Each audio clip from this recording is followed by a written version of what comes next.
جان ہے عشق مصطفیٰ، روز فزوں کرے خدا، جس کو ہو درد کا مزہ، ناز دوا اٹھائے کیوں۔ الحمدللہ رب العالمین والصلاة والسلام علی سید الانبیاء والمرسلین، اما بعد فاعوذ باللہ من الشیطان الرجیم، بسم اللہ الرحمن الرحیم۔ الصلاة والسلام علیکہ یا رسول اللہ وعلی آلکہ واصحابکہ یا حبیب اللہ۔ الصلاة والسلام علیکہ یا نبی اللہ وعلی آلکہ واصحابکہ یا نور اللہ۔ پروگرام عشق رسول صلی اللہ تعالیٰ علیہ وسلم کے رنگ آپ ملاحظہ کر رہے ہیں۔ نبی پاک صلی اللہ علیہ وسلم سے عشق و محبت کی باتیں ہوتی ہیں اور عاشقان رسول کے واقعات اور احادیث کریمہ کو ذکر کیا جاتا ہے۔ آئیے درود پاک کی فضیلت کو سنتے ہیں۔ نبی مکرم شفیع معظم صلی اللہ علیہ وسلم کا فرمان عالی شان ہے، قیامت کے دن میرے نزدیک زیادہ قریب وہ ہوگا جس نے دنیا میں مجھ پر زیادہ درود پاک پڑھے ہوں گے۔ صلو علی الحبیب صلی اللہ علی محمد صلی اللہ علیہ وسلم۔ ایک واقعہ آپ کو بیان کرتا ہوں، حدیث پاک میں ہے، نبی مکرم صلی اللہ تعالی علیہ وآلہ وسلم ایک مرتبہ اپنے مکان عالی شان میں ایسی چٹائی پر آرام فرما رہے تھے جس پر کچھ اور بچھا ہوا نہ تھا، اور نبی کریم علیہ الصلوۃ والسلام کے سر مبارک کے نیچے چمڑے کا ایک تکیہ تھا جس پہ کھجور کی چھال بھری ہوئی تھی، اور آپ صلی اللہ علیہ وسلم کی مقدس پاؤں کی طرف کچھ درختوں کے پتوں کا ڈھیر لگا ہوا تھا اور ایک طرف چمڑا لٹک رہا تھا۔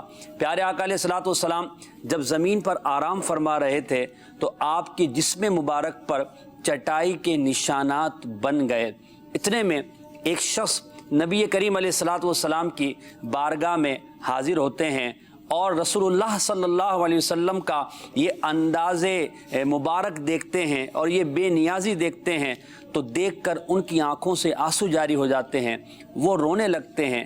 جب وہ روتے ہیں تو نبی کریم علیہ الصلوۃ والسلام ان سے فرماتے ہیں کہ کیا بات ہے، تمہیں کس چیز نے رلا دیا؟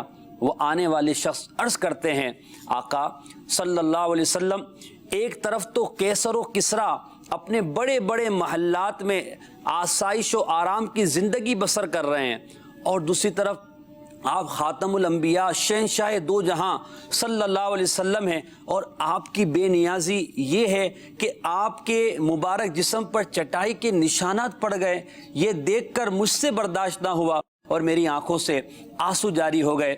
آقا کریم صلی اللہ تعالی علیہ وسلم نے اپنے ان غلام کو تسلی دیتے ہوئے ارشاد فرمایا کہ کیا تم یہ پسند نہیں کرتے کہ ان کے لیے دنیا کی یہ عارضی نعمتیں ہیں اور ہمارے لیے آخرت کی ابدی نعمتیں ہیں۔ اللہ تعالیٰ کی ان پر رحمت ہو، ان کے صدقے ہماری مغفرت ہو۔ مدنی چینل کے ناظرین، کیا آپ جانتے ہیں وہ آنے والے غلام، وہ آنے والے شخص کون تھے کہ جنہوں نے نبی پاک علیہ الصلوۃ والسلام کی اس انداز بے نیازی کو دیکھا تو ان کی آنکھوں سے محبت رسول میں آنسو جاری ہو گئے؟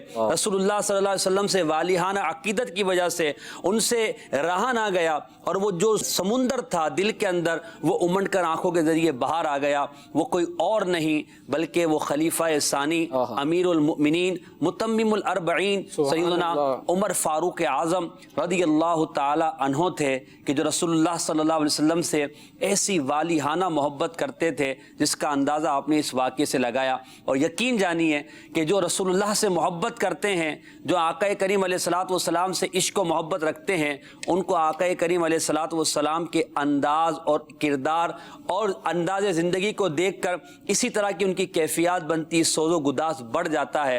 آج ہمارا موضوع ہے فاروق اعظم رضی اللہ تعالی عنہ اور عشق رسول صلی اللہ علیہ وسلم۔ سیدنا فاروق اعظم کی شجاعت، آپ کی عدالت، آپ کی بہادری، آپ کے فیصلوں، آپ کے خوف خدا، آپ کی خلافت اور آپ کے دور میں ہونے والی فتوحات اور دیگر زندگی کے جو سنہرے باب ہیں ان پر تو الحمدللہ ہم سنتے ہیں۔ آج ہم سیدنا فاروق اعظم رضی اللہ تعالیٰ عنہ کے عشق رسول کے بارے میں سنیں گے کہ ان کے ایمان لانے سے لے کر دنیا سے پردہ فرمانے تک جو عشق رسول کی ایک پوری سیریز ہے، جو پوری زندگی آپ کی ہے، سبحان اللہ کیا کہنا، اس میں ہمارے لیے بھی بہت کچھ سیکھنے کو ہے۔ تو سلسلے میں آپ شامل رہیے۔ فاروق اعظم کا عشق رسول سننے کے بعد ہم اپنی زندگیوں کا بھی محاسبہ کریں اور اپنے عشق رسول کو بھی چیک کریں کہ ہمارا انداز زندگی اور انداز عشق و محبت کیا ہے۔ ہمارے ساتھ سلسلے میں مبلغ دعوت اسلامی سید محمد وقار مدنی عطاری اور مبلغ دعوت اسلامی غلام محی الدین عطاری مدنی تشریف فرمائیں انشاءاللہ۔ یہ ہمیں فاروق اعظم رضی اللہ تعالیٰ عنہ کی سیرت و کردار سے اور والیانہ عشق و محبت پر گفتگو کریں گے۔ غلام محی الدین بھائی، فاروق اعظم رضی اللہ تعالیٰ عنہ کا یہ انداز کہ نبی پاک علیہ الصلوۃ والسلام کا جو چٹائی پر آرام فرمانا، اچھا اس میں نبی پاک کی سادگی، حضور کی دنیا سے بے رغبتی، اللہ ہمیں عطا فرمائے کہ جب ہم عشق کی بات کرتے ہیں تو عشق کا تقاضا ہے کہ انداز رسول صلی اللہ علیہ وسلم کو بھی اپنایا جائے۔ فاروق اعظم کی آنکھوں سے آنسو جاری ہو گئے، تو یہ جو آنسو جاری ہونا یہ ایک والیانہ محبت کی نشانی ہے۔ اگر یوں کہا جائے کہ فاروق اعظم محاورے میں کہے کہ ٹوٹ کر حضور سے محبت کرتے تھے، بہت زیادہ حضور سے محبت کرتے تھے، تو نبی پاک سے فاروق اعظم کے والیانہ عقیدت و محبت کے بارے میں آپ کچھ ارشاد فرمائیں۔ جی بسم اللہ الرحمن الرحیم۔ یقیناً ہر صحابی نبی پاک صلی اللہ علیہ وسلم سے ٹوٹ کر محبت کرنے والا ہے، بالکل، لیکن ان میں سے بعض سے اعلیٰ ہیں، اور نبی پاک صلی اللہ تعالیٰ علیہ وسلم کی صحبت میں ایسے رہے کہ نبی پاک صلی اللہ علیہ وسلم نے ان کو اپنی صحبت میں اس طرح قبول فرمایا کہ اپنی زبان عالی شان سے ان کو جنت کی خوشخبریاں عطا فرمائیں۔ سبحان اللہ۔ اور عشق رسول کا کامل درجہ یہ ہے کہ اتباع کی جائے، اطاعت کی جائے۔ ابھی جیسا کہ آپ نے واقعہ ذکر کیا کہ انہوں نے نبی پاک صلی اللہ علیہ وسلم کو دیکھا کہ حضور علیہ الصلوۃ والسلام کے مبارک جسم پر چٹائی کے نشانات ہیں، اور نبی پاک صلی اللہ علیہ وسلم کی عاجزی یہ خود دیکھا کرتے تھے، تو انہوں نے بھی اپنی زندگی پوری عاجزی میں گزاری اور نبی پاک صلی اللہ علیہ وسلم کی اتباع میں گزاری۔ اور جو عاشق رسول ہوتا ہے نا، وہ اپنے آپ کو اپنے نبی کا غلام کہتا ہے، اور اس میں جو ہے پیچھے نہیں ہٹتا، کوئی تردد نہیں کرتا۔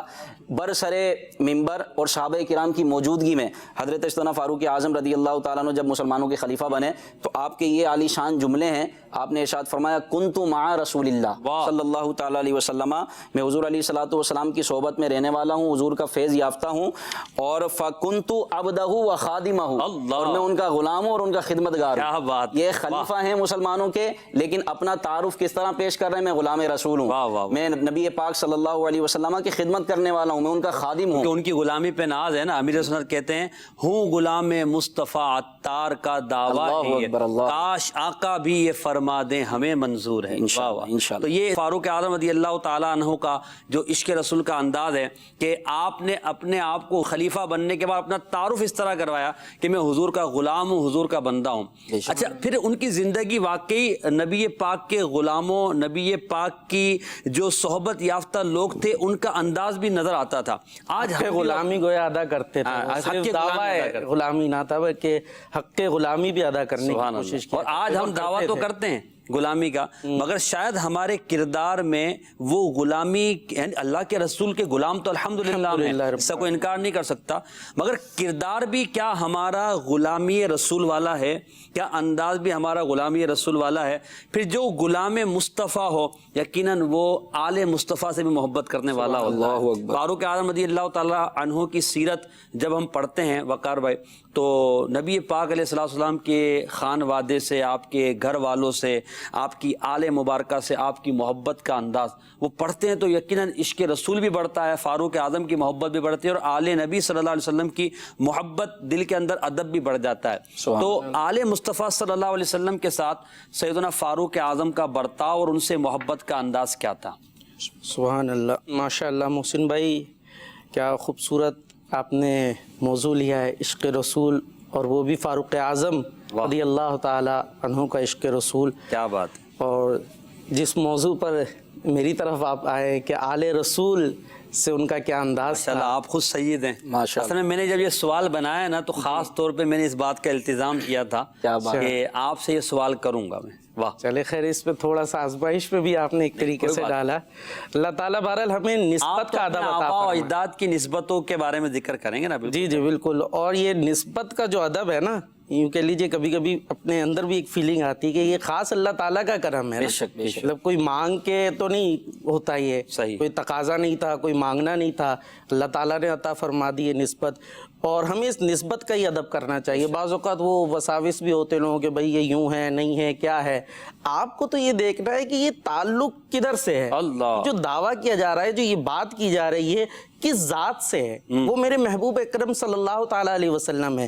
مجھے ان سے جو محبت ہے نا، بس اس محبت کا اظہار میں نے یہاں کرنا ہے، سبحان اللہ۔ وہاں نہیں دیکھنا کہ کیا ہے کیا نہیں، بس نسبت کو دیکھنا ہے۔ بعض اوقات لوگ اعمال کو تولنا شروع ہو جاتے ہیں کہ بھئی ان کے اعمال یوں ہیں یوں ہیں یوں ہیں، اعمال کو دیکھنا ہی کہاں ہے، جی جی، بات تو یہاں نسبت کی محبت کی ہے۔ صحیح۔ آپ نے یہ دیکھنا ہے کہ اس شخص کا تعلق کس عظیم ذات سے ہے، سبحان اللہ۔ اور اصول کیا ہے، محبوب کا محبوب بھی محبوب ہوتا واہ ہے، واہ، یہ اصول ہے۔ جو محبوب ہے نا، جو آپ کو پیارا ہے، اس کا جو پیارا ہوگا وہ آپ کو پیارا ہوگا۔ اسی طرح محبوب سے منسوب شے بھی محبوب ہوتی ہے، جو بھی محبوب سے منسوب شے ہو، محبوب کو محبوب شے ہو، وہ ضرور محبوب ہوگی۔ یہ نہیں ہو سکتا آپ کو کسی سے محبت ہو اور اس کو جس سے محبت ہو آپ اس سے محبت نہ کریں۔ تو حضور علیہ الصلوۃ والسلام اپنی آل سے یقیناً محبت فرمایا کرتے تھے۔ تو صحابہ اکرام کی آپ سیرت دیکھتے چلے جائیں، جتنے بھی صحابہ ہیں آپ سب کو دیکھتے چلے جائیں، وہ حضور علیہ الصلوۃ والسلام کی آل سے، جس کو آپ نے کہا نا ٹوٹ کے محبت، وہ آپ کو کرتے ہوئے نظر آئیں گے، کیونکہ وہ اپنے آقا علیہ الصلوۃ والسلام سے سچی محبت کیا کرتے تھے۔ حضرت فاروق اعظم رضی اللہ تعالیٰ عنہ کی جہاں تک آپ بات کر رہے ہیں، تو آپ ان کی سیرت کے اندر دیکھیں گے، اور کیا ہی خوبصورت بات ہے کہ ہمیں یہی تعلیم دی گئی ہے نا، لا یؤمن احدکم حتی اکون احب الیہ من والدہ وولدہ والناس اجمعین، کہ تم میں سے کوئی شخص اس وقت تک کامل مومن نہیں ہو سکتا جب تک وہ اپنے والدین سے، اپنی اولاد سے اور تمام لوگوں سے بڑھ کر حضور علیہ الصلوۃ والسلام سے محبت نہیں کرتا۔ تو ہر چیز سے بڑھ کر حضور سے محبت کرنی ہے، تو اسی کا جو ہے وہ اظہار آپ کے اولاد میں بھی نظر آنا چاہیے کہ جو آپ علیہ الصلوۃ والسلام کی آل ہیں ان سے بھی ہر چیز سے بڑھ کر ہمیں محبت ایک روایت کرنی کہ چاہیے۔ اپنی اولاد کو نبی پاک کی اولاد پر ترجیح نہ دے، جس طرح کی جو نا صحابہ کرام کے اقوال ملتے ہیں۔ اور یہی ہمیں فاروق اعظم کی سیرت میں ملتا ہے۔ میں اسی طرف آ رہا تھا کہ آپ رضی اللہ تعالیٰ عنہ اپنی اولاد پر حضور علیہ الصلوۃ والسلام کی آل کو ترجیح دیا کرتے ہیں۔ حسنین کریمین کی بات کر لیتے ہیں، امام حسن امام حسین رضی اللہ تعالی عنہما۔ ایک واقعہ ملتا ہے کہ ایک مرتبہ خلافت فاروقی کے دور میں مدائن فتح ہوا، فتوحات فاروق اعظم کے دور میں پیش، مدائن ایک شہر ہے، مدائن ایک شہر جب فتح ہوا تو وہاں سے مال غنیمت آیا، مال و اسباب آیا۔ جب مال و اسباب آیا تو وہ تقسیم کرنا ہے، تو چادر بچھا دی گئی، صحابہ کرام آ گئے، اب مال غنیمت وہاں پر رکھا ہے، جو بھی افراد تھے وہ آ گئے۔ اب جب بیٹھے ہیں نا تو وہاں شہزادے بھی ہیں، سبحان امام حسن بھی ہیں، امام حسین بھی ہیں۔ امام حسن آگے بڑھتے اور ارشاد فرماتے ہیں کہ اللہ تعالیٰ نے جو یہ آپ کو مال عطا فرمایا نا، اس میں سے جو میرا حصہ ہے وہ عطا فرمائے۔ سبحان اللہ۔ حضرت فاروق اعظم بڑی خوشی سے، الفاظ ملتے بالرحب والکرامہ، آپ کی پذیرائی ہے، آپ کے لیے کرامت ہے، یہ کہہ کر آپ کو 1000 درہم عطا فرماتے ہیں۔ 1000 درہم چاندی کا سکہ ہوتا تھا، 1000 درہم دیتے ہیں۔ اچھا امام حسن کا ہو گیا، اس کے بعد امام حسین آگے آتے ہیں، کہتے ہیں عطا فرمائیے۔ ان کو بھی اسی خوشی کے ساتھ ایک اظہار ہے بالرحب والکرامہ، آپ کے لیے پذیرائی ہے، آپ کے لیے کرامت ہے، یہ الفاظ کہہ کر بزرگی ہے، اور جو ہے وہ 1000 درہم عطا فرماتے ہیں۔ اب یہ دونوں شہزادے تو 1000 درہم لے لیے۔ اب اس کے بعد آپ کے اپنے بیٹے آتے ہیں، حضرت عبداللہ بن عمر رضی اللہ تعالیٰ عنہما، یہ صحابی رسول ہیں، اور حضور علیہ الصلوۃ والسلام کے ساتھ غزوات میں ہم نے شرکت کی ہے۔ شہزادے تو اس وقت چھوٹے سے تھے نا، امام حسن امام حسین، اور یہ تو بڑے تھے۔ یہ آتے کہ تو جو رب نے عطا فرمایا اس میں سے مجھے کچھ عطا فرمائیے، آپ کی بھی پذیرائی، آپ کے لیے بھی اسی طرح کے جملے، لیکن 500 درہم دیتے ہیں۔ 500 کم ہو گئے، 500 کم ہو گئے، دونوں شہزادوں کو 1000 تھے اور ان کو 500 درہم دیے۔ تو اب وہی حضرت عبداللہ بن عمر جو ہے نا اس کا اظہار کرتے ہیں کہ آپ نے ان شہزادوں کو جو رسول کریم علیہ الصلوۃ والسلام کی آل ہیں 1000 درہم دیے، اور میں جو ہوں حضور علیہ الصلوۃ والسلام کے ساتھ جنگوں میں شرکت کی ہے، دین کی خدمات میں نے سر انجام دی ہیں، اور آپ مجھے 500 درہم دے رہے ہیں۔ اللہ اکبر کبیرہ۔ جب وہ یہ کہتے ہیں نا تو اب کیا تھا، یہ سننا تھا کہ اہل محبت کی محبت کا سمندر موجیں مارنے لگا، اور عشق و محبت سے سرشار ہو کر آپ نے جو جواب ارشاد فرمایا نا، اچھا اس میں عشق و محبت بھی ہے، عاجزی کا انکساری کا عنصر بھی موجود ہے۔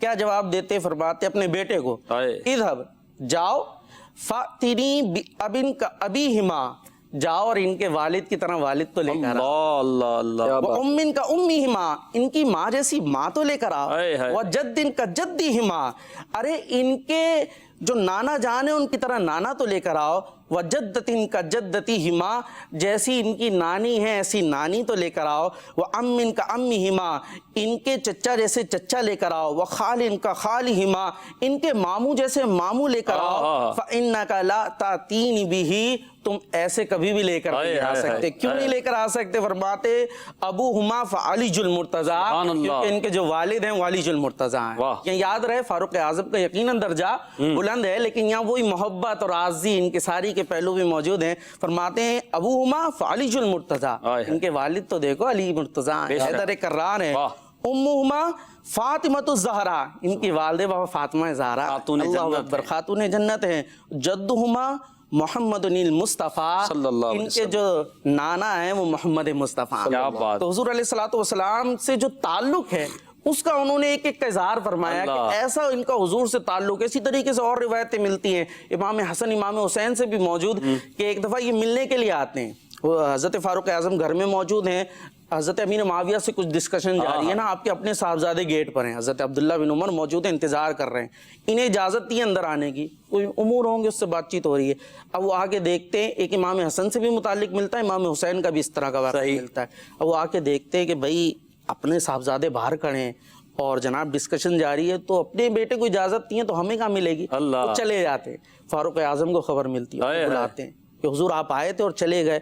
نے کہا میں نے یہی دیکھا کہ آپ کوئی بات کر رہے ہیں اور آپ کے اپنے صاحبزادے باہر موجود ہیں، انہیں اجازت نہیں ہے تو ہمیں کیا ملے گی؟ تو کیا فرماتے ہیں؟ فرماتے ہیں انت احق بالاذن، بیٹا بے شک باہر کھڑا رہے لیکن آپ اس بات کے زیادہ حقدار ہیں کہ آپ کو اجازت دیں۔ اور جو الفاظ ہیں اس کا مفہوم یہی ہے کہ ہمیں جو عزت ملی ہے، جو مقام و مرتبہ ملا ہے، یہ آپ کے صدقے ہی تو ملا ہے کہ آپ کے نانا جان کا ہم نے کلمہ پڑھا تو آج یہ مقام ملا ہے۔ شان و مرتبہ فاروق اعظم کا کیا ہے، روب و دبدبہ کیا ہے، مگر نبی پاک سے کی آل مبارکہ سے انداز عشق رسول کیا ہے۔ پھر فاروق اعظم کی اس محبت و عقیدت کا مدنی چینل کے ناظرین جو ہمیں انداز نا بریلی کے تاجدار سیدی اعلیٰ حضرت کی سیرت میں نظر آتا ہے۔ امام احمد رضا خان فاضل بریلوی رحمۃ اللہ تعالیٰ علیہ کے ہاں جب کوئی شیرنی وغیرہ تقسیم کی جاتی تو آپ سادات کرام کو ڈبل عطا فرمایا کرتے تھے۔ کیوں ڈبل دیا کرتے تھے؟ اس لیے کہ ان کی نبی پاک علیہ الصلوۃ والسلام سے نسبت ہے۔ تو یہ عشق رسول کا وہ انداز ہے جو فاروق اعظم رضی اللہ تعالیٰ عنہ کی سیرت سے ہمیں ملتا ہے۔ ہمیں سادات کرام سے، سید صاحبان سے محبت کرنی چاہیے، ان کا ادب کرنا چاہیے، ان کی رسپیکٹ کرنی چاہیے۔ انشاءاللہ ہم نسبت مصطفیٰ صلی اللہ علیہ وسلم کی وجہ سے ان کی نسبت کی تعظیم کریں گے تو انشاءاللہ ہمیں ثواب بھی ملے گا اور ہمارے لیے دنیا اور آخرت میں بہتری کا سبب بھی بنے گا۔ آپ نے غلام محی الدین بھائی بات کی منصوبات کے حوالے سے کہ نبی کریم علیہ الصلوۃ والسلام کی منصوبات، اور کسی شیخ سے جب کوئی چیز منصوب ہو جاتی ہے تو محبوب کی منصوبات سے بھی محبت ہو جاتی ہے۔ تو فاروق اعظم رضی اللہ تعالی عنہ کا نبی پاک سے منسوب چیزوں کے حوالے سے انداز عشق رسول کیا تھا، اس پر میں آپ سے انشاءاللہ جواب لیتا ہوں۔ کچھ کالز ہیں، وہ کالز دے دیجیے، اس کے بعد انشاءاللہ بڑھتے ہیں۔ محمد ارسلان اتاری مدینہ الاولیاء ملتان شریف سے بات کر رہا ہوں۔ عشق رسول کے رنگ میں محسن بھائی اور تمام منچ پر سنائے بھائیوں کو جمعہ مبارک ہو۔ محسن بھائی سے عرض ہے کہ ریاض الصالحین کی ایک حدیث پر خلاصہ ارشاد فرما دیں۔ حضرت عمر نے حضور صلی اللہ علیہ وآلہ وسلم سے جب عمرے کی اجازت مانگی اور آپ صلی اللہ علیہ وسلم نے ارشاد فرمایا اے میرے بھائی اپنی دعاؤں میں مجھے نہ بھولنا، اس بارے میں کچھ ارشاد فرما دیں۔ واہ، یہ پیارے آقا علیہ الصلوۃ والسلام کا انداز محبت ہے فاروق اعظم کے ساتھ۔ تو یہاں جو فاروق اعظم کو نبی پاک نے دعاؤں کے لیے فرمایا تو تعلیم امت کے لیے تھا کہ جو مکہ مکرمہ حاضری کے لیے جا رہا، عمرے کے لیے یا حج کے لیے جا رہا ہے تو اسے دعاؤں کے لیے عرض کرنا چاہیے۔ پھر یہ عکس ہمیں فاروق اعظم کی سیرت میں نظر آتا ہے کہ فاروق اعظم رضی اللہ تعالیٰ عنہ بھی مکہ مدینے جانے والوں سے، یعنی عمرہ کے لیے جانے والوں کو کہا کرتے تھے کہ ہمیں اپنی دعاؤں میں مت بھولنا۔ اور حضور کا جو کلمہ محبت تھا کہ اے بھائی ہمیں دعاؤں میں مت بھولنا، یہ نبی پاک کا لطف و کرم تھا فاروق اعظم کے لیے کہ آپ کو نبی پاک نے شرف عطا فرمایا، ان الفاظ کے ساتھ خطاب فرمایا۔ مگر یوں امتی نبی پاک کو اپنا بھائی نہیں کہہ سکتا۔ فاروق اعظم رضی اللہ تعالیٰ عنہ کی سیرت میں کہیں آپ نہیں دیکھیں گے کہ انہوں نے نبی پاک کے لیے اپنے بھائی ہونے کا جو ہے لفظ استعمال کیا ہو۔ حضور کا یہ لطف و کرم تھا، عنایت تھی اور وہ انداز محبت تھا جو فاروق اعظم رضی اللہ تعالیٰ عنہ کے ساتھ آپ آپ نے برتاؤ کیا. اللہ تعالیٰ ان کی برکتیں ہمیں عطا فرمائے. تو ہمیں بھی عمرے پہ جانے والوں کے لیے کو دعاؤں کا کہنا چاہیے کہ وہ اس مقدس مقام پر جا رہے ہیں کہ جہاں دعائیں قبول ہوتی ہیں, اور وہ شہر ہے مکہ مکرمہ کے جہاں میرے آقا علیہ الصلوۃ والسلام کی پیدائش ہوئی, اور آپ نے اپنی زندگی کا اکثر حصہ حیات ظاہری کا مکہ مکرمہ میں گزارا. محسن بھائی, جیسا تعلیم امت کا آپ نے فرمایا, تو اس تعلیم پر کیسا عمل تھا کہ فاروق اعظم بچوں سے فرمایا کرتے تھے دعا کرو عمر بخشا جائے. تو یہاں وہی تعلیم آپ نے اپنے لیے فرمایا, تعلیم دی تو فاروق اعظم آگے. فاروق اعظم چھوٹے تھے, جی جی, یعنی مرتبے میں یقیناً چھوٹے تھے, تو اپنے سے چھوٹوں کو دعاؤں کا کہنا یہ نبی پاک کی سنت ہے, اور فاروق اعظم اس پر عمل کر رہے ہیں. کیا بات ہے, طریقہ نبوی پر عمل کر رہے ہیں. ہمیں بھی چھوٹے بڑے سب سے دعائیں کروانی چاہیے کہ کس کی دعا اللہ کی بارگاہ میں مقبول ہو جائے ہمیں نہیں معلوم. ایک اور کال دیجیے گا. ماشاءاللہ, عشق رسول کے رنگ سلسلہ بڑا پیارا ہے محسن بھائی. ایک سوال تھا, کیا حضرت عمر فاروق رضی اللہ تعالیٰ عنہ کے صاحبزادی سے نبی پاک صلی اللہ علیہ وسلم نے نکاح فرمایا تھا؟ جی بالکل, حضرت سیدتنا حفصہ رضی اللہ تعالیٰ عنہ فاروق اعظم رضی اللہ تعالیٰ عنہ کی شہزادی ہیں, اور ام المؤمنین ہیں. حضور کے نکاح میں آپ رہی ہیں, اور بڑی مقدس یہ بیوی ہیں. اللہ تبارک تعالیٰ نے ان کو بڑا مقام عطا فرمایا ہے, اور فاروق اعظم کو یہ شرف ملا ہے. تو ہم بات کر رہے تھے منصوبات پر. غلام محی الدین بھائی, نبی پاک سے منسوب چیزیں, یعنی نبی پاک علیہ السلام کا جبہ مبارک, یا نبی پاک سے منسوب کوئی مسجد, یا نبی پاک سے منسوب کوئی برتن, یا نبی پاک علیہ السلام سے منسوب کوئی مکان, ان منصوبات کے حوالے سے سیدنا فاروق اعظم کا انداز محبت کیا تھا؟ سیدنا فاروق اعظم رضی اللہ تعالیٰ عنہ کی یہ بھی محبت کی علامت ہے کہ بندہ اپنے محبوب کی چیزوں سے محبت کرتا ہے. کلو منصوب الی محبوب محبوب, واہ واہ, کہ جو چیز محبوب کی طرف منصوب ہوتی ہے وہ بھی محبوب ہوتی ہے. تو حضرت عمر رضی اللہ تعالیٰ عنہ, حجر اسود یہ بہت متبرک جگہ ہے اور ایک جنتی پتھر ہے. بے شک. تو اس کے بارے میں حضرت عمر رضی اللہ تعالیٰ عنہ اس کو چومتے بوسہ دیتے تو فرماتے کہ اے حجر اسود, میں صرف چومتا اس لیے ہوں کہ تجھے میرے مصطفیٰ نے چوما. سبحان اللہ. اچھا, یہاں پر پھر صحابہ کی آپس میں محبت بھی ہے. وہ یہ کہ حضرت علی کرم اللہ تعالیٰ وجہ الکریم ساتھی تھے, تو آپ نے فرمایا کہ میں تجھے اس لیے چومتا ہوں کہ تجھے میرے مصطفیٰ نے چوما ہے, وگرنہ تو نفع اور نقصان دینے والا نہیں ہے. تو حضرت علی کرم اللہ تعالیٰ وجہ الکریم نے عرض کی کہ امیر المومنین, یہ نفع اور نقصان کیوں نہیں دے گا؟ اس کی قیامت کے دن ایک زبان ہوگی, دو آنکھیں ہوں گی, اور یہ اپنے چومنے والوں کے حق میں گواہی دے گا, اور اللہ تبارک و تعالیٰ اس کی گواہی کو, اس کی سفارش کو قبول کرے گا اور چومنے والے کو بخش دے گا. تو حضرت عمر رضی اللہ تعالیٰ عنہ نے حضرت علی کے بارے میں ارشاد فرمایا کہ اے علی, میں اس قوم سے پناہ مانگتا ہوں جس قوم میں تم جیسا رفیق نہ ہو, ابو الحسن نہ ہو, میں اس قوم سے پناہ مانگتا ہوں. اسی طرح تو یہ محبت تھی. اصل میں عاشق صادق جو ہوتا ہے نا, وہ اپنے محبوب کی یادوں میں مگن رہتا ہے, اور جو چیز اس کو محبت والی لگتی ہے, جس چیز سے وہ محبت کرتا ہے, تو وہ اسی وجہ سے محبت کرتا ہے کہ میرے محبوب نے اس سے محبت کی ہے. ایک بڑا پیارا واقعہ تاریخ کا, اور تقریباً ہی سیرت نگاروں نے اس کو ذکر کیا ہے. حضرت عباس رضی اللہ تعالیٰ عنہ جو حضور کے چچا ہیں اور بڑے محترم چچا ہیں, بڑی محبت کرتے تھے سرکار علیہ الصلوۃ والسلام ان سے, اور یہ بھی سرکار سے. ان کے مکان علی شان پر نبی پاک صلی اللہ علیہ وسلم نے اپنے مبارک ہاتھوں سے ایک پر نالہ لگایا, جس کو میزاب کہتے ہیں. چھت سے پانی وغیرہ جو چھت کا بارش کا ہوتا ہے تو وہ پر نالے سے نیچے گرتا ہے. تو یہ ان کے مکان علی شان پر نبی پاک صلی اللہ علیہ وسلم نے اپنے دستے مبارک سے وہ پرنالہ لگایا. اب وہاں سے پانی نیچے گرتا تھا, اور یہاں سے چونکہ وہ مسجد نبوی کے قریب تھا آپ کا مکان, اور اس کے اوپر پرنالہ موجود تھا, تو جب لوگ گزرتے تو پانی وغیرہ ان پر گرتا. تو حضرت عمر رضی اللہ تعالیٰ عنہ جب خلیفہ بنے تو آپ نے چاہا کہ یہ پرنالہ ہٹا دیا جائے, کیونکہ لوگ یہاں سے گزرتے ہیں, اور یہ نمازیوں کو تکلیف کسی اور جگہ لگا دیا جائے, یہ اس کو ہٹا دیا جائے, کوئی اتنا ضروری نہیں ہے. تو آپ نے وہ پرنالہ جو ہے ہٹوا دیا. اس پرنالے کو ہٹا دیا گیا. تو حضرت عباس رضی اللہ تعالیٰ عنہ کو جب خبر ہوئی تو آپ حضرت عمر رضی اللہ تعالیٰ عنہ کی بارگاہ میں گئے اور کہا کہ امیر المومنین, یہ آپ نے کیا کیا؟ آپ نے یہ پرنالہ کیوں ہٹایا؟ کہا کہ کیوں؟ کہا کہ یہ وہ پرنالہ ہے کہ جس کو نبی پاک صلی اللہ علیہ وسلم نے اپنے دستے مبارک سے لگایا تھا. سبحان اللہ. حضرت عمر نے یہ سنا, محسن بھائی آپ کھڑے ہو گئے, اور آپ حضرت عباس رضی اللہ تعالیٰ عنہ سے کہتے ہیں یا عم رسول اللہ, اے رسول اللہ کے چچا آپ میرے ساتھ چلیں, اور اب میرے کندھوں پہ آپ کھڑے ہوں اور اپنے ہاتھوں سے پرنالے کو دوبارہ نصب کریں. کیسی محبت ہے. پھر دوبارہ سے حضرت عمر رضی اللہ تعالیٰ عنہ چاہتے تو کسی اور سے لگوا دیتے, لیکن کہا کہ اس کو میں نے ہٹایا نا, تو اب میں ہی اس کی جو ہے وہ کروں گا کہ آپ میرے کندھے پہ کھڑے ہوں اور اب اپنے ہاتھوں سے پرنالے کو نصب کریں. یہ ہے منصوبات سے محبت. اور پھر حضرت عمر رضی اللہ تعالیٰ عنہ نے مکہ مکرمہ کی توسیع کی تاکہ جس مسجد میں نبی پاک صلی اللہ تعالیٰ علیہ وسلم موجود رہے اس کو وسیع ہونا چاہیے. پھر مسجد نبوی شریف کی آپ نے توسیع کی, اس کو بڑھایا, اس کی تعمیر کی, اور آپ نے روشنی ہی روشنی کر دی. حضرت علی کرم اللہ تعالیٰ وجہ الکریم فرماتے ہیں کہ اللہ عمر کی قبر کو روشن کرے جس نے نبی پاک صلی اللہ علیہ وسلم کی مسجد کو روشن کر دیا. آپ نے روشنی کی اور لائٹیں لگائیں. تو اس طرح نبی پاک کی مسجد سے محبت, اس وقت جو روشنی کے ذرائع تھے, اور نبی پاک کی مسجد سے محبت, نبی پاک صلی اللہ تعالیٰ علیہ وسلم کے اس پرنالے سے محبت. اب یہاں پر فاروق اعظم رضی اللہ تعالیٰ عنہ نے جو یہ انداز محبت اختیار کیا منصوبات سے, نسبت والی چیزوں سے, اب بعض لوگ جو نا دلیل, کیا دلیل ہے بھائی نسبت کے لیے, کیا دلیل ہے؟ اچھا پھر نسبت ہے تو پھر عزت کے لیے کیا دلیل ہے؟ بھئی نسبت ہے, یہی عزت کے لیے بہت بڑی دلیل ہے. اگر ہمیں پتہ چل گیا کہ نبی پاک علیہ الصلوۃ والسلام سے یہ چیز منسوب ہے, مشہور ہو گئی, شہرت ہو گئی, مسلمانوں کی زبان پر آ گیا, تو اب ہمارا کام یہ ہے کہ ہم بجائے بال کی کھال نکالنے کے, ادھر ادھر کی جو ہے دلیلوں کے چکر میں پڑنے کے, نسبت کا ادب کریں. نسبت کی برکت ہمیں مل جائے گی اور ہمیں انشاءاللہ اس کا ثواب ملے گا. اصل میں ہم اپنے آپ کو غالباً زیادہ سمجھدار سمجھتے ہیں, حالانکہ صحابہ سے زیادہ سمجھدار کوئی نہیں تھا. امام مالک رحمۃ اللہ تعالیٰ علیہ سے زیادہ سمجھدار کوئی نہیں تھا. انہوں نے مدینے میں چپلیں نہیں پہنی اور مدینے کا ادب کیا. اب ان سے پوچھیں جا کے بھائی کیا دلیل ہے, تو وہ پھر دلیلیں بتاتے. انہوں نے جب بھی قضاء حاجت ہوتی تو آپ مدینے سے باہر جاتے, ساری زندگی مدینے میں رہے لیکن مدینے میں چپلیں نہیں پہنی, گھوڑے پہ سواری نہیں کی. دلیل کیا؟ گھوڑے پہ سواری نہیں کی. اب آپ بولے دلیل کیا, تو وہ بولیں گے دلیل محبت. جس کو نبی سے محبت ہوتی ہے, نبی کے شعر سے محبت ہوتی ہے, اور جس کے دل میں محبت ہوتی ہے نا وہی ادب کرتا ہے.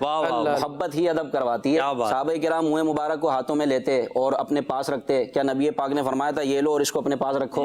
صاحب حضور علیہ الصلوۃ والسلام مبارک کلی کرتے, وضو کا پانی سے آپ کلی فرماتے, صحابہ ایک قطرے کو نیچے نہیں گرنے دیتے اور اس کو اپنے جسموں پر, اپنے چہروں پر مل لیا کرتے تھے. نبی پاک صلی اللہ علیہ وسلم کے وضو کے بچے ہوئے پانی پر اس طرح دوڑتے تھے کہ لگتا یوں تھا کہ لڑائی ہو جائے گی. اس کو نہیں ملتا وہ تری لے کے اپنے چہرے پر مس کر لیا کرتے. یہ بخاری شریف کی حدیث ہے. کسی کے ہاتھ پر ہاتھ مل لیا کرتا کہ اسے جو ہے وہ نبی پاک کے پانی سے نسبت دلیل محبت ہے. یہ بڑا اچھا جملہ. اللہ دلیل کیا ہے؟ محبت. محبت ہی دلیل ہے. یہ محبت جو آپ کو ملک سے, وطن سے محبت ہے نا, تو آپ پاکستان کے نام کا جھنڈے کا بیج لگاتے ہیں. اب میں بولوں کیا دلیل ہے, آپ بولو گے بھائی وطن سے محبت ہے. جس کو اپنے وطن سے محبت ہے وہ لگا لے گا. تو جس کو وطن سے محبت ہے وہ لگائے گا. اچھا یہ بھی نہیں جو نہیں لگا تو اسے محبت نہیں ہے, مگر یہ اعتراض تو نہ کرے نا لگانے والے پر آپ نے کیوں لگایا ہے. وہ یہی کہے گا نا محبت ہے. بندہ اس طرح کے اعمال کر رہا ہے.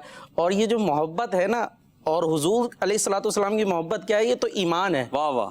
جس کے دل میں حضور کی محبت ہی نہیں ہے تو پھر ایمان کا کیا سوال ہوتا ہے. تو اور محبت کا کیسے پتہ چلتا ہے, وہ اسی اندازوں سے پتہ چلتا ہے. اچھا ایک بات ہوتی ہے نا, جس چیز کا حکم آ جائے, جس کا آرڈر آ جائے, وہ تو پھر ہر ایک ہی کر لیتا ہے. وہ تو کرنا ہی پڑتا ہے اور ہر ایک کر لیتا ہے. اس کی ہم ایک مثال دیتے ہیں. ہم سب جانتے ہیں منافقین آپ علیہ الصلوۃ والسلام کے دور میں موجود تھے. زبان پر کلمہ ہوتا تھا پر دل میں ایمان نہیں ہوتا تھا. اب جن چیزوں کا واضح حکم ہوتا تھا, آرڈر ہوتا تھا, وہ تو انہیں بھی کرنی پڑتی تھی. بھائی نماز وہ آگے پڑھنا ہی پڑتی تھی نا, بھلے دکھانے کے لیے پڑھ رہے ہیں کیونکہ حکم ہے. اسی طرح اگر جہاد کے لیے جا رہے ہیں تو سب جا رہے ہیں تو جانا پڑے گا کیونکہ آرڈر ملا ہوا ہے. تو جس چیز کا حکم ہے وہ تو جو ماننے والا ہے یا نہ ماننے والا ہے سبھی کو کرنا پڑ جاتا ہے. جیسے منافقین کی مثال ہے. لیکن بعض چیزوں کا اگرچہ حکم موجود نہیں ہوتا, اس کا حکم کون کرتا ہے, اس کا حکم محبت کا. جس دل میں ایمان ہوتا ہے وہ محبت ہوتا ہے. کیا بات ہے. بہت ساری چیز. حضرت صدیق اکبر رضی اللہ تعالیٰ عنہ, آپ نے سانپ کاٹتا رہا پر پاؤں نہیں ہلایا. کیا حضور علیہ السلام حکم دے کر بیٹھے تھے کہ جناب میں سانپ کاٹتا رہے تم نے پاؤں نہیں ہلانا؟ آپ علیہ السلام آپ کے زانوں پہ سر رکھ کر سو رہے, ایسا کچھ نہیں تھا. حضرت علی المرتضیٰ کی نگاہوں کے سامنے سورج غروب ہو گیا, عصر کی نماز ابھی آپ نے نہیں پڑھی تھی, حضور نے کیا حکم دیا تھا کہ سورج غروب ہو جائے میں تمہارے پہلو پر مجھے بیدار مت کرنا؟ حکم تو نہیں دیا تھا. یہ کیا تھی جس نے یہ عمل کرایا حضرت صدیق اکبر سے, حضرت علی المرتضیٰ سے؟ وہ کیا تھا؟ وہ محبت. آج بھی جو ہے نا, اگر جن کے بڑے انتقال کر جاتے ہیں والد صاحب, میں نے اپنے رشتہ داروں میں دیکھا ہے کہ والد صاحب کی چیزیں سنبھال کے رکھتے ہیں, بڑے پیار سے رکھتے ہیں. ان کے کپڑے جو ہے نا, اولاد جو سعادت مند اولاد ہوتی ہے, اپنے والد صاحب کی, اپنی والدہ کی چیزیں وہ سنبھال کے رکھتے ہیں اور دیکھتے ہیں کہ یار ہمارے والد صاحب استعمال کرتے تھے. اچھا بعض اوقات وہی کپڑے پہن کے نماز پڑھنے جاتے ہیں. تو یہ محبت ہی ہوتی ہے. اور جو سرکار سے محبت کرتے ہیں نا, ان کا مقام کتنا بلند ہوتا ہے. حضرت فاروق اعظم رضی اللہ تعالیٰ عنہ کے بارے میں بتاتا ہوں. حضرت عمر رضی اللہ تعالیٰ عنہ کل قیامت کے دن آپ کو پکارا جائے گا جائے گا این الفاروق، فاروق کہاں سبحان ہے، اللہ۔ فاروق کہاں ہیں، واہ۔ فاروق کہاں ہیں؟ حضرت عمر رضی اللہ تعالیٰ عنہ کو پیش کیا جائے گا تو پھر اعمال نامہ آپ کے ہاتھ میں دیا جائے گا، سبحان اللہ۔ اور ایک منادی ندا کرے گا کہ اے عمر اگر چاہو تو پڑھو اور اگر چاہے تو نہ پڑھو، اللہ۔ اور ایک آپ کے سواری لائی جائے گی، اس پر آپ سوار ہوں گے، اور 2 قیمتی جنتی حلے، جنتی قبے آپ کو پہنائے جائیں گے، جس کے بارے میں فرمایا کہ اگر ایک حلہ بھی دنیا میں ظاہر ہو جائے تو دنیا پوری معطر ہو جائے، سبحان اللہ۔ پھر 70,000 جھنڈے آپ کے آگے لہرا رہے ہوں گے اور آپ اس شان سے جنت میں جائیں گے، کیا بات اور اعلان کرنے والا اعلان کرے گا کہ اے اہل محشر یا اہل الموقف، اے جمع ہونے والوں، ھذا عمر فاعرفوہ، یہ عمر ہے، ان کو پہچانو۔ سبحان اللہ اللہ۔ اکبر۔ یعنی قیامت میں حضرت عمر کی جو نا پہچان بھی کروائی جائے گی، زیارت بھی کروائی جائے گی۔ عشق رسول کی بات ہو رہی ہے، عشق فاروق اعظم پر بھی گفتگو ہو رہی ہے، اور شان فاروق اعظم، شان صحابہ بھی ہم سن رہے ہیں۔ ہم اپنے سلسلے میں آپ کو ایک پیکج بھی دکھاتے ہیں جس میں نبی پاک صلی اللہ علیہ وسلم کی سنتوں کے حوالے سے، دنیاوی فوائد اور طبی تحقیقات کے حوالے سے کچھ گفتگو کی جاتی ہے۔ مبلغ دعوت اسلامی محمد صوبان اتاری یہ بیان فرماتے ہیں، تو بڑھتے ہیں اس پیکج کی طرف۔ صلو علی الحبیب صلی اللہ تعالی علی محمد۔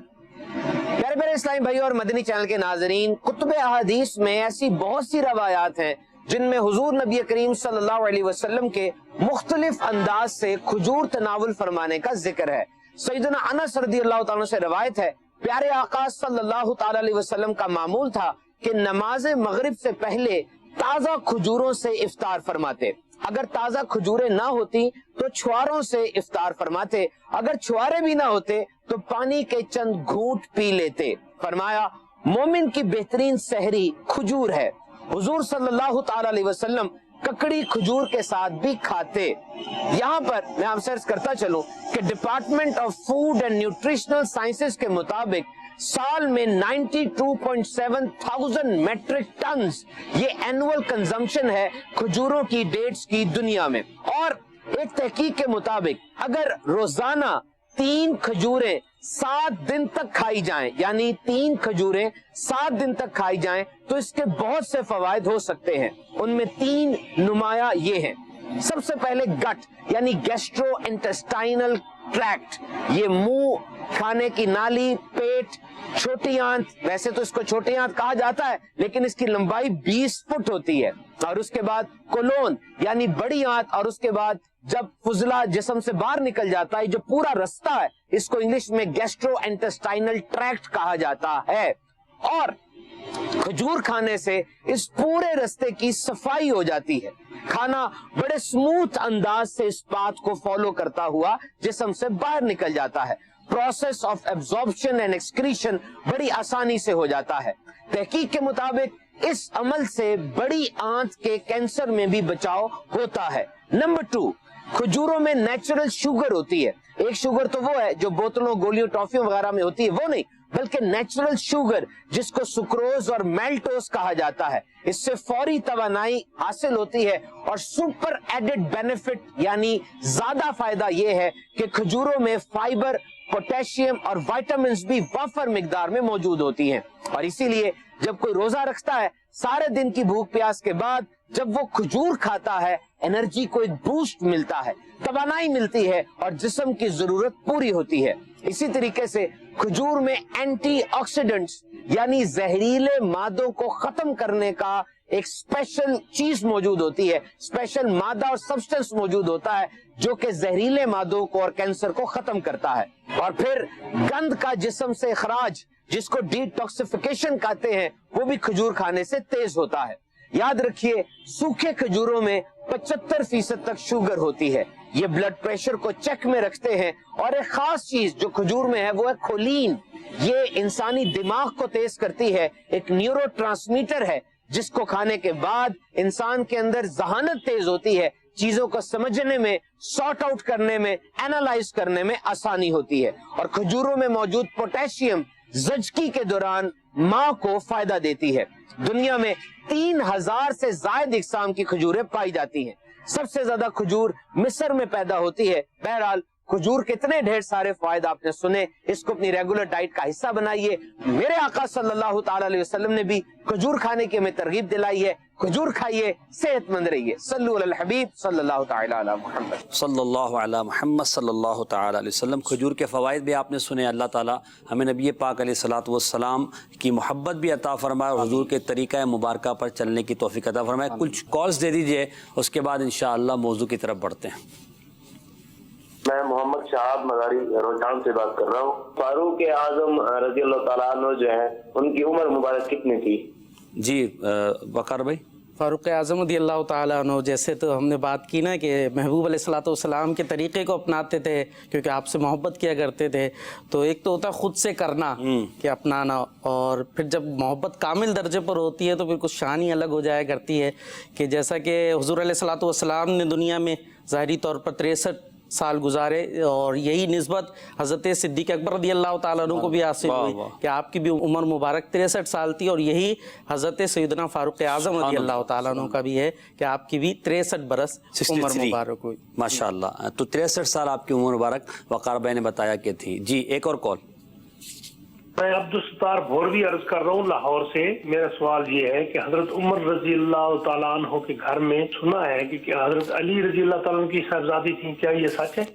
ہاں بالکل سچ ہے. حضرت علی رضی اللہ تعالیٰ عنہ کی صاحبزادی سیدتنا ام کلثوم رضی اللہ تعالیٰ عنہ حضرت فاروق اعظم کے نکاح میں تھی. اور اس کا واقعہ بھی بڑا پیارا ہے کہ روایتوں میں لکھا ہے کہ حضرت فاروق اعظم نے سیدنا علی المرتضیٰ رضی اللہ تعالیٰ عنہ سے عرض کیا کہ اے علی، تم اپنی بیٹی سے میرا رشتہ کر دو، کیونکہ میں نے نبی کریم صلی اللہ علیہ وسلم سے سنا ہے کہ قیامت میں سارے رشتے جو ہے وہ ختم ہو جائیں گے. ہر نسب قیامت میں کسی کو کوئی نسب اور رشتہ فائدہ نہیں دے گا سوائے میرے نسب کے. تو تمہارا نسب نبی پاک علیہ السلام سے ملا ہے، تو لہذا تم اپنی ایک بیٹی میرے نکاح میں دے دو. تو حضرت علی رضی اللہ تعالیٰ عنہ نے جب فاروق اعظم کا یہ فرمان سنا تو اپنی لاڈلی شہزادی جو سیدہ خاتون جنت رضی اللہ تعالیٰ عنہا کے بطن مبارکہ سے تھی، سیدتنا ام کلثوم رضی اللہ تعالیٰ عنہا، آپ کے نکاح میں دی. اب آپ دیکھیں حضرت علی سے سیدنا فاروق اعظم کی محبت، فاروق اعظم رضی اللہ تعالیٰ عنہ کی حضرت علی سے محبت، اور نسبت و خاندان نبوی سے محبت. تو پتہ چلا کہ صحابہ آپس میں رحماء بینہم کی تصویر تھے، اور ان کے اندر وہ محبت تھی، وہ پیار تھا کہ یہ دلی طور پر ایک دوسرے کا بہت ادب کیا کرتے تھے. تو صحابہ کرام کی محبتیں اور عقیدتیں یہ ہمیں درس دیتی ہے کہ ہمیں صحابہ کی بھی محبت ہونی چاہیے. ان کے طریقے کے مطابق ہمیں اپنی زندگی گزارتے ہوئے اپنے مسلمان بھائیوں کے لیے نرم گوشہ اور رحم والی کیفیت ہمارے اندر ہونی چاہیے. موضوع ہمارا ہے عشق رسول صلی اللہ علیہ وسلم، فاروق اعظم رضی اللہ تعالیٰ عنہ کا عشق رسول، اور آپ کے حوالے سے ہم سن رہے ہیں. تو وقار بھائی، فاروق اعظم رضی اللہ تعالیٰ عنہ نبی پاک سے بہت زیادہ محبت کیا کرتے تھے، جس کا ذکر آپ نے بھی کیا، غلام محی الدین بھائی نے بھی کیا. اچھا، جس سے محبت ہوتی ہے نا، دیکھا جاتا ہے کہ اس کی ناراضی سے نا انسان بالکل ملول ہو جاتا ہے، غمگین ہو جاتا ہے، نہیں چاہتا ہے کہ اس کی ناراضی ہو. پھر ناراضی اگر رسول اللہ صلی اللہ علیہ وسلم کی طرف سے ہو جائے تو یقیناً یہ تو ایک ایمان والے کے لیے قابل قبول بات ہی نہیں کہ اللہ کے رسول ناراض ہو جائیں. ایسا کوئی کام نہیں کرے گا، ایسی کوئی بات نہیں کہے گا. فاروق اعظم رضی اللہ تعالی عنہ کا اس تعلق سے انداز کہ آپ نبی پاک علیہ الصلوۃ والسلام کی رضا جوئی یا حضور کی ناراضی سے بچنے کے لیے کیا کیا کرتے تھے؟ سبحان اللہ. اس حوالے سے میں عرض کرنا چاہوں گا کہ ہم اگر یوں کہیں کہ فاروق اعظم رضی اللہ تعالیٰ عنہ مزاج شناس رسول تھے، سبحان اللہ، علیہ وسلم کہ حضور علیہ الصلوۃ والسلام کے مزاج کو سمجھا کرتے تھے. اور جو ہی آپ علیہ الصلوۃ والسلام کے چہرہ اقدس پر اگر جلال کی کیفیت دیکھتے، اور یہ کتابوں میں لکھا ہے اور صحابہ کرام کا ایک انداز تھا کہ حضور علیہ الصلوۃ والسلام کو کون سی چیز پسند آئی، اس کا اظہار آپ کے چہرے کے ذریعے ہو جاتا. سبحان اللہ. چہرہ مبارکہ ویسے ہی کھلا ہوا ہے اور اس پر ایک آثار نمودار ہوا کرتے تھے. اور کسی چیز کو اگر آپ ناپسند فرماتے کا وہ تصور ہے گویا کہ حضور کے رخسار مبارک میں انار نچوڑ دیے گئے. جب آپ جو ہے وہ خوش ہوا کرتے تھے، تبسم فرماتے تھے، تو چہرے کی تابانی ایسی بڑھ جاتی تھی. ارے آپ تشبیہ تو دیکھیں نا کتنی پیاری ہے. کیا بات، حسن بھی بڑھ جاتا. کس انداز سے دیکھا کرتے تھے اور دیکھ دیکھ کے اس کو پھر بیان کیا کرتے تھے آگے، تبھی تو ہم تک یہ باتیں پہنچی نا. یعنی صحابہ کرام کا گویا صبح و شام کا ذکر جو ہے حضور علیہ الصلوۃ والسلام کے اوصاف کا ہوا کرتا تھا. تو اسی طریقے سے کوئی چیز ناگوار خاطر ہوتی تھی تو چہرے پر جلال کی کیفیت ہوا کرتی تھی نا.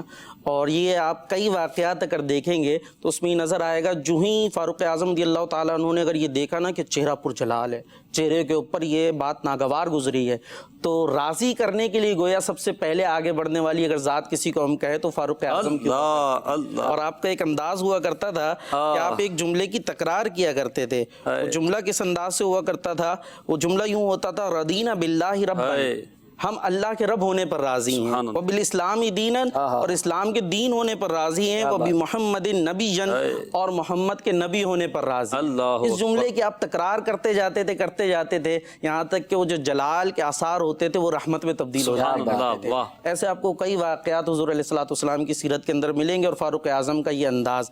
اچھا، اسی طریقے سے ایک روایت میں آپ کے سامنے رکھتا ہوں.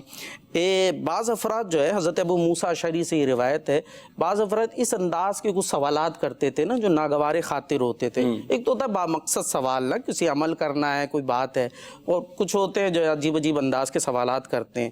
تو حضور علیہ الصلوۃ والسلام کو وہ سوالات ناگوار خاطر ہوتے تھے. اب روایت میں کیا ہوا، جب وہ سوالات بار بار پوچھے گئے تو روایت میں ملتا ہے کہ آپ علیہ الصلوۃ والسلام جلال میں آ گئے نا. اچھا، بخاری شریف کی روایت ہے، ارشاد فرمایا فلا تسألونی عن شیء الا اخبرتکم، آپ نے فرمایا تم مجھ سے کسی چیز کے بارے میں سوال نہیں کرو گے مگر میں اس کا تمہیں جواب، یعنی جو پوچھو گے جواب ملے گا. جو پوچھو گے، بار بار سوال کیا نا، اب آپ نے فرمایا جلال میں آگا، جو پوچھو گے میں اس کا تمہیں جواب دوں گا. حضرت عبداللہ بن حذافہ رضی اللہ تعالیٰ عنہ کھڑے ہوئے اور اس کی یا رسول اللہ یہ بتائیے میرا باپ کون ہے؟ اللہ اکبر، یہ بتائیے میرا باپ کون ہے؟ آپ نے فوراً فرمایا حذافہ.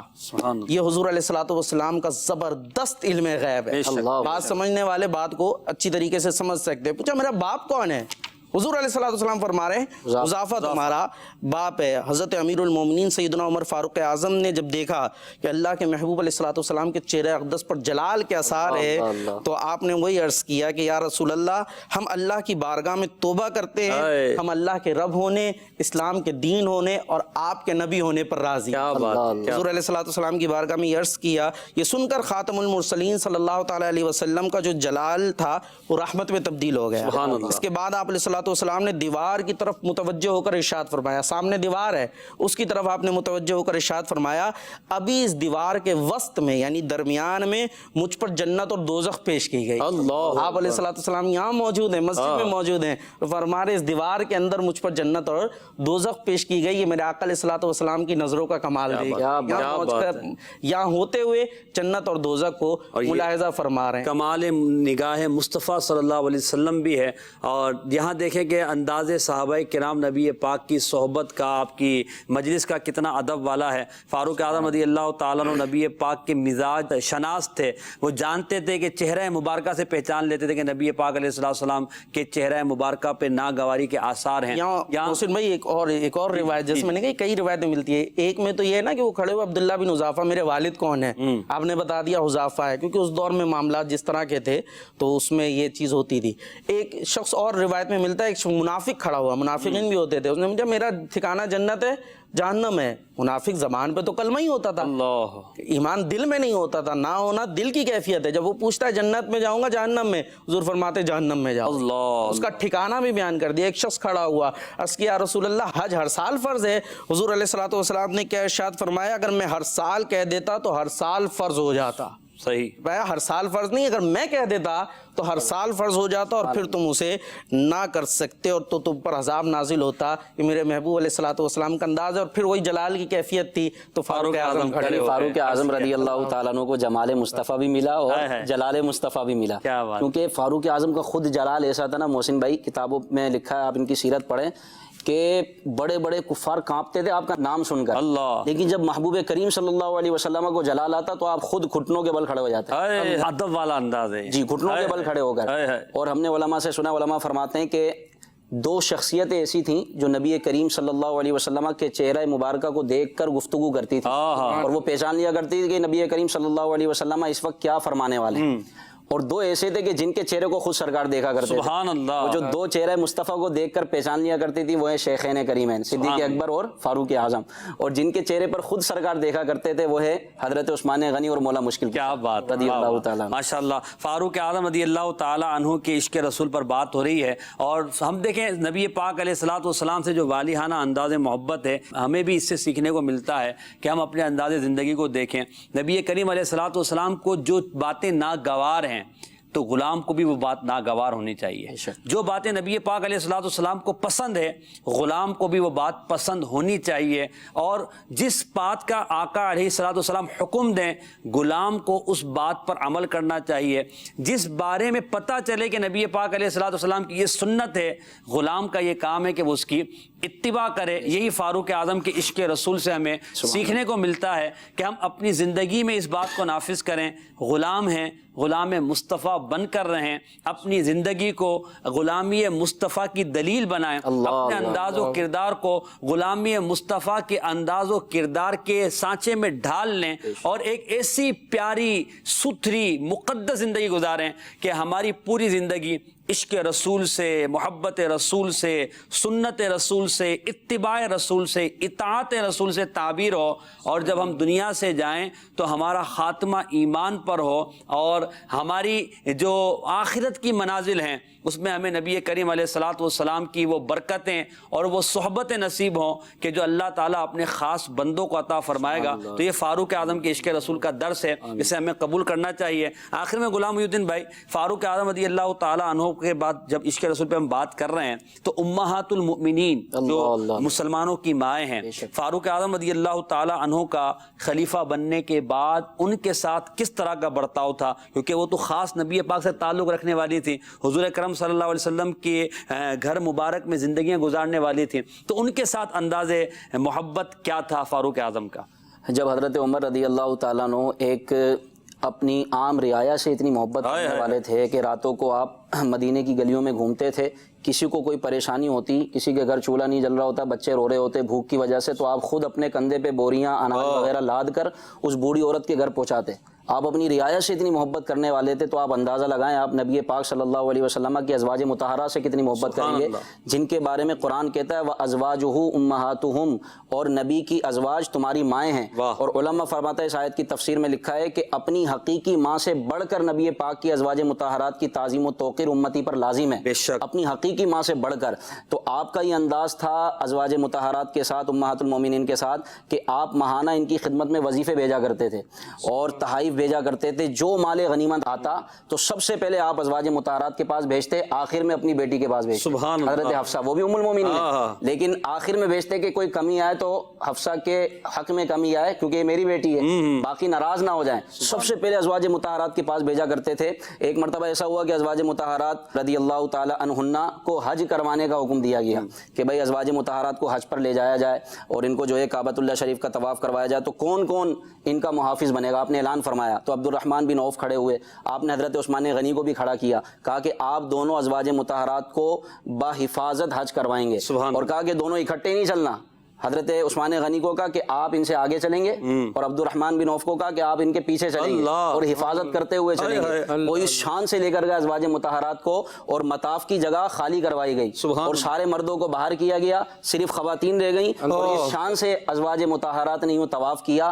اتنی محبت تھی جبھی تو حضرت عائشہ نے آپ کو نبی پاک صلی اللہ علیہ وسلم کے پہلو میں دفن ہونے کی اجازت دی اور کیا فرمایا یہ جگہ میں نے اپنے لیے رکھی تھی لیکن میں اپنی جگہ عمر کو دیتی ہوں. حضرت عمر نے یہ وصیت کی تھی عبداللہ ابن عمر کو کہ بیٹا جب میرا انتقال ہو جائے تو ام المومنین کے پاس جانا. سیدہ عائشہ رضی اللہ تعالیٰ عنہ کا وہ حجرہ ہے، نبی پاک صلی اللہ علیہ وسلم کا وہیں وصال ہوا، تو ان کے پاس جانا، اگر وہ اجازت دیں تو مجھے وہاں دفن کرنا نبی پاک کے پہلو میں، وگرنہ پھر جہاں مسلمان چاہیں دفن کر دیں. تو پھر عبداللہ ابن عمر انتقال کے بعد جاتے ہیں اور کہتے ہیں امی جان بابا کا انتقال ہو گیا، حضرت عمر کا خلیفۃ المسلمین کا انتقال ہو گیا ہے، ام المومنین آپ اگر اجازت دیں تو حضرت عمر کو یہاں دفن کر دیا جائے. سیدہ عائشہ فرماتی ہیں کہ یہ جگہ میں نے اپنے لیے رکھی تھی لیکن میں آج اپنی جگہ کو عمر پر اثار کرتی ہوں. اور یوں سیدہ عائشہ رضی اللہ تعالی عنہا نے حضرت عمر کو وہاں تدفین کی ان کو اجازت دی اور وہاں نبی پاک صلی اللہ علیہ وسلم کے پہلو میں آپ آرام فرمائیے، محبت تھی تبھی تو اجازت دی۔ اگر معاذ اللہ آپ کا تعلق صحیح نہیں ہوتا یا ازواج مطہرات کی خاطر داری آپ نہ کرتے، خلیفہ بننے کے بعد آپ ان کی طرف نہ دیکھتے، تو آپ بتائیے اتنی خاص اجازت کون دیتا ہے؟ اپنی خاص جگہ عنایت فرما دی۔ یقیناً یہ محبت ہے، اور سیدنا فاروق اعظم کا جو امہات المومنین کے ساتھ آپ نے برتاؤ ذکر کیا، یہ ہم سب کے لیے سیکھنے کا ایک عمل ہے کہ ہم یہ دیکھیں کہ صحابہ کرام علیہم رضوان کا انداز زندگی کیا تھا۔ فاروق اعظم رضی اللہ تعالیٰ عنہ نبی پاک کے سچے عاشق تھے۔ نبی پاک کے وصال ظاہری کے بعد جب بھی آقا کریم علیہ السلام کا ذکر پاک کرتے تھے تو آپ کی آنکھوں سے بعض اوقات آنسو جاری ہو جاتے تھے۔ ایک روایت میں یوں ہے کہ ایک مرتبہ نبی کریم علیہ السلام کا ذکر پاک ہوا تو آپ بےتاب ہو کر رونے لگے۔ کیوں رو رہے ہیں؟ تو سیدنا فاروق اعظم رضی اللہ تعالیٰ عنہ نے فرمایا، خاتم المرسلین صلی اللہ علیہ وسلم تو لوگوں میں سب سے زیادہ رحم دل اور یتیم کے لیے والد کی طرح، بیوہ عورت کے لیے شفیق گھر والے کی طرح، اور لوگوں میں دلی طور پر سب سے زیادہ بہادر تھے۔ وہ تو نکھرے نکھرے چہرے والے، مہکتی خوشبو والے، اور حسب و نسب کے اعتبار سے سب سے زیادہ کرم والے تھے۔ اولین و آخرین میں آپ کی مثل کوئی نہ تھا۔ آپ یہ کہتے جا رہے ہیں اور آنسو بہاتے جا رہے ہیں، روتے جا رہے ہیں۔ یاد پاک میں روئے جو عمر بھر، یاد نبی پاک میں روئے جو عمر بھر، مولا مجھے تلاش اسی چشم تر کی ہے۔ اللہ تعالیٰ ہمیں بھی سچا عشق رسول عطا فرمائے، کبھی تنہائی میں نبی پاک کی یاد میں رونے کی ہمیں بھی توفیق عطا فرمائے۔ فاروق اعظم کے عشق رسول پر بات ہوئی، اللہ ہمیں سچا عاشق رسول بنائے، فاروق اعظم کا عشق کا کوئی حصہ ہمیں بھی عطا فرما دیں۔ صلو علی الحبیب صلی اللہ علیہ محمد صلی اللہ علیہ وسلم۔ جان ہے عشق مصطفیٰ، روز فزوں کرے خدا، جس کو ہو درد کا مزہ، ناز دوا اٹھائے کیوں؟